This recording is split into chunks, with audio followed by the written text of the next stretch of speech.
এইভাবে একবার চিংড়ির মালাইকারি করে দেখুন, তো দুর্দান্ত স্বাদের হবে। এই সেম প্রসেসে আপনারা কিন্তু বড় চিংড়ি দিয়েও করতে পারেন। তো আমি এখানে ছোট চিংড়ি দিয়েই বানিয়েছিলাম। তো চিংড়িগুলোকে নুন হলুদ মাখিয়ে নিয়েছিলাম, এরপরে তেলের মধ্যে অল্প ভেজে তুলে নেব। বেশি ভাজলেই জানেন তো এগুলো চিংড়িগুলো শক্ত হয়ে যাবে।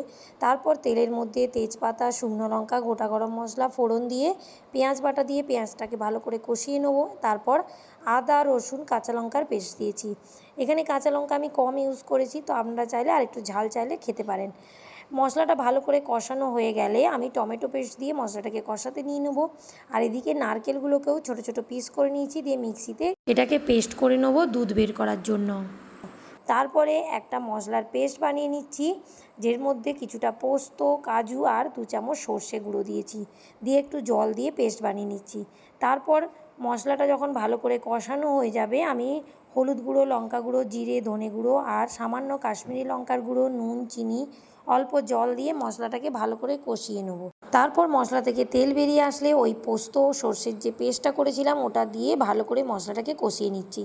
আর এই মশলাটা কষানো হতে হতে আমি নারকেলের দুধটাও বের করে নিয়েছি।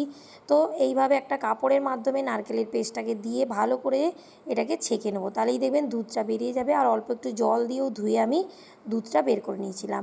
এবারে যখন মশলাটা কষানো হয়ে যাবে, আমি ওই নারকেলের দুধটা দিয়ে ভালো করে ফুটিয়ে নেব। ভালো করে গ্রেভিটা ফুটে গেলে এবারে আমি চিংড়িগুলোকে দিয়ে আরও কিছুক্ষণ ফুটিয়ে নিলেই রেডি হয়ে যাবে এই দুর্দান্ত স্বাদের চিংড়ির মালাইকারি।